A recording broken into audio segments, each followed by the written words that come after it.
Sylvia Fredrickson, bonjour. Bonjour. Alors, vous êtes chercheuse à la Cité du Design à Saint-Étienne et on va parler de données personnelles, mais d'une manière différente, de manière un peu ouverte, parce que, bon, données personnelles, aujourd'hui, le sujet, c'est la RGPD. C'est une information descendante qui nous a été fournie par l'Europe avec un travail communautaire. Vous apprenez les choses dans votre action au quotidien. On va expliquer dans quel milieu vous travaillez. Notamment sur la donnée, donc on a choisi d'évoquer ce sujet avec vous.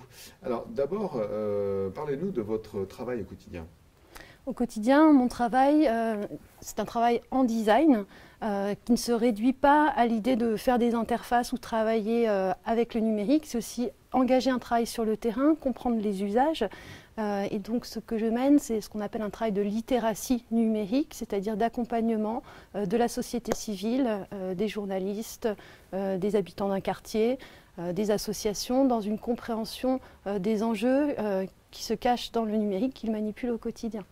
Alors la donnée personnelle dans ce cadre-là est traitée ou du moins comprise par les différents milieux de manière différente. Parce qu'on n'a pas toute la même culture par rapport à ça, c'est ce que vous vouliez me dire? Tout à fait, il y a un travail récent d'une sociologue dont le nom est m'échappe, voilà, c'est ça, qui révèle en fait que la notion d'intimité de données personnelles est quelque chose qui n'est pas une évidence, enfin qui n'est pas uniforme, que certaines personnes partagent collectivement par exemple des comptes mail, des comptes Facebook, et en fait on se rend compte que les processus de normalisation, comme vous l'avez dit, qui viennent des États, des gouvernements, sont des processus qui ne prennent pas forcément en compte le niveau de diversité. Voilà.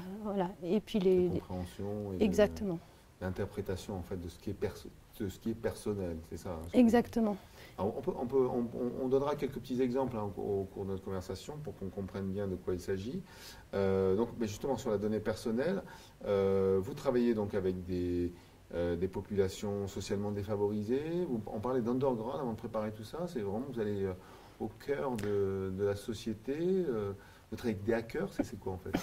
Alors le travail consiste d'abord à s'intéresser à ce qui touche les gens, à traiter des problèmes du quotidien. Ça peut être des problèmes d'insécurité, des problèmes de pollution. En tout cas, c'est partir d'un besoin révélé et d'une incapacité peut-être à le gérer parce que l'individu est seul finalement face à son problème, et on se rend compte que un des enjeux de design, c'est d'abord de regrouper les gens pour montrer qu'ensemble, collectivement, on peut avoir une lecture qui est différente, qui peut être discutée, et sans vouloir être solutionniste, en tout cas, on peut essayer de déconstruire le problème pour mieux l'appréhender dans son quotidien. Et ça peut se faire aussi par les cultures numériques, puisque un certain nombre d'informations aujourd'hui sont reçues sans qu'on les comprenne. Et donc la première clé quand on a besoin de traiter un problème, c'est de comprendre l'information qu'on a en face de soi pour la résoudre. Et du coup, ce travail de littératie numérique, ça consiste d'abord à donner des clés de compréhension de l'information que l'on reçoit et aussi de l'information que l'on peut produire, puisqu'on est tous aussi producteurs d'informations, parfois sans le savoir. Alors, je sens qu'on a besoin d'une petite étude de cas. On va prendre un exemple. Donnez-moi un petit exemple d'illustration de ce que vous venez de dire. Un petit exemple, j'ai travaillé avec des groupes d'habitants à Paris, dans le quartier de la Chapelle, sur des enjeux d'insécurité. Alors l'insécurité, c'est une question assez complexe. On ne sait pas vraiment finalement d'où ce sentiment, puisque c'est avant tout un sentiment, l'insécurité, de quoi ça relève. Et en fait, quand on déconstruit un peu la question, on se rend compte que c'est avant tout un enjeu de perception qui peut être lié à l'esthétique urbaine, à certaines pollutions, des problèmes d'insalubrité, etc. Et on se rend compte que, en fait, si on arrive à déceler un certain nombre de micro-problèmes qui participent à ce problème, on peut arriver déjà à trouver des points d'action collectivement. Donc, concrètement, comment moi je travaille avec ces personnes, on met en débat les problèmes, on va jusqu'à parfois monter notre propre analyse. Donc par exemple à la Chapelle, on a fait des mesures de niveau de bruit puisqu'il y avait un enjeu de pollution sonore important. Cette relecture par la collecte d'informations par les usagers collectivement, ça permet déjà de dresser un constat, de sortir de certains a priori et collectivement de se réunir autour de la table en faisant un point, à défaut d'être objectif, en tout cas de partir d'un constat qui est partagé. Donc ça, c'est une première étape, se ressaisir de l'information, la fabriquer quand elle est incomplète et être en mesure de la critiquer. Alors, et le numérique? Le numérique là-dedans, collecter une donnée de bruit, par exemple, c'est avec son mobile utiliser une application. En revanche, là, on avait travaillé avec l'INRIA, qui est un laboratoire d'innovation. C'est comprendre comment on collecte l'information, comprendre à partir de quel moment elle est pertinente, se rendre compte aussi de ce qu'on ne va pas réussir à collecter et prendre en compte ces défauts de qualité. Et donc la donnée, on la collecte, comme j'ai dit. Ensuite, on la met en commun. Ça, c'est très important. On veille à ce qu'elle soit partagée et accessible pour la communauté et dans le temps.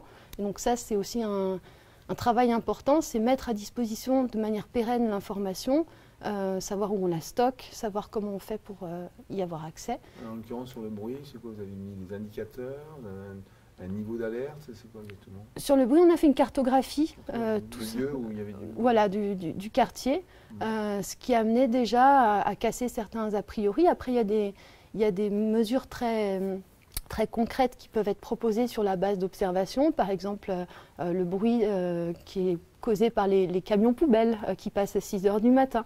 Donc ça peut être des demandes qui sont faites auprès des collectivités de modifier, ou en tout cas ça permet des discussions. Alors je ne dis pas que ça règle tous les problèmes. En tout cas, ce qui est important, c'est que ça permet de partager et débattre de son quotidien et de se donner les moyens d'agir dessus.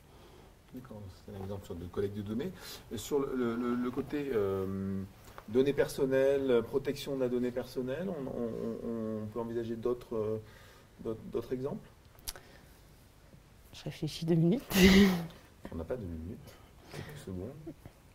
Sur la question des données personnelles, pour l'instant, c'est... On va revenir un petit peu au monde du numérique. On parlait au préalable de justement d'autres manières d'appréhender le numérique, d'être plutôt open source, de lutter un petit peu contre cette oppression, j'imagine, des GAFAM qui peuvent vous viser et puis qui mangent la donnée, qui font de nous des consommateurs, uniquement des consommateurs. Donc, comment redevenir un citoyen avec une donnée libre, accessible? Alors, le premier enjeu, je pense, c'est de travailler sur les imaginaires. C'est aussi une question politique. Travailler sur les imaginaires, ça veut dire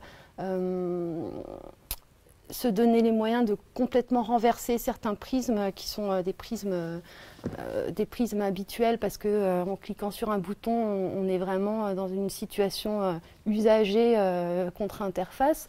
Je vais donner un exemple.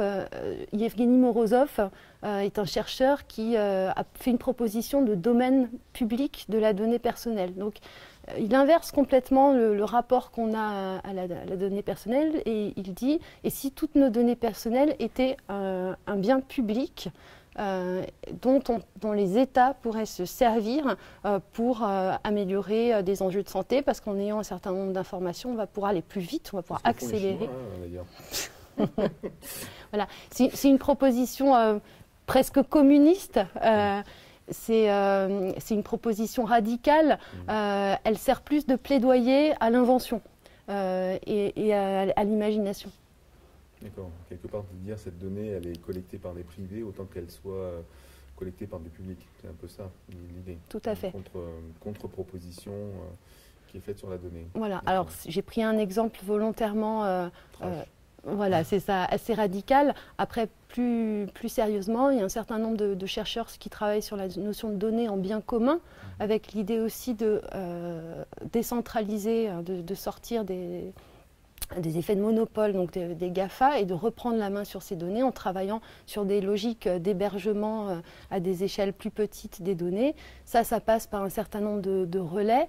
Des acteurs comme Framasoft, par exemple, avec Contributopia, travaillent à cette idée de se réapproprier l'information, les données, les héberger, et travaillent aussi autour de toute une médiation d'utilisation d'outils que je qualifierais de bienveillants, c'est-à-dire qui ne monopolisent pas l'information à son compte et dont vous pouvez sortir sans laisser trop de traces. on renverse éventuellement la notion de pouvoir, on se rapproche de l'open data, on dit que chacun peut mettre à disposition sa donnée, mais elle est open data et qu'elle ne soit pas justement entre les mains de certains uniquement. C'est ça aussi peut-être la solution? On va même plus loin que l'open data, puisque après 10 ans, parce que l'open data a à peu près 10 ans, après 10 ans d'open data, le constat c'est qu'on a beaucoup travaillé sur l'idée d'ouvrir par défaut toutes les données, avec presque une injonction qui était parfois difficile à suivre pour les collectivités qui sont structurellement pas faites pour délivrer toutes leurs données, parce que ce sont des données qui sont parfois techniques.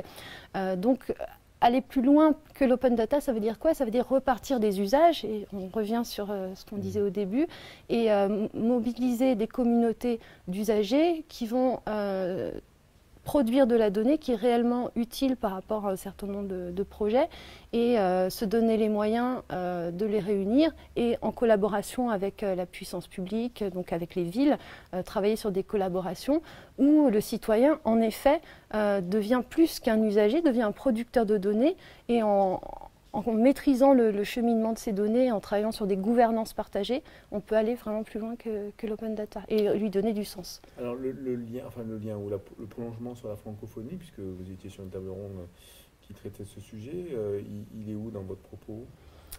Dans mon propos, l'idée c'est, en venant sur cette table ronde, je voulais rappeler que les usages du numérique la vision du numérique n'était pas la même pour tous.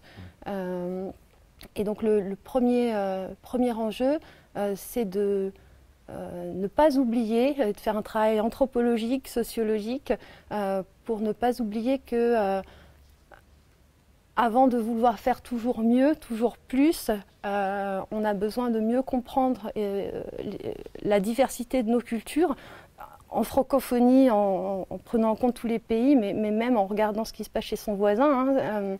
Et je citerai peut-être une phrase de Bruno Latour qui dit: on a davantage besoin de culture commune qu'on a besoin de plus de connaissances. Et je pense que c'est un peu ça ce que j'aimerais qu'on retienne. Ouais. Bon, merci beaucoup Sylvia.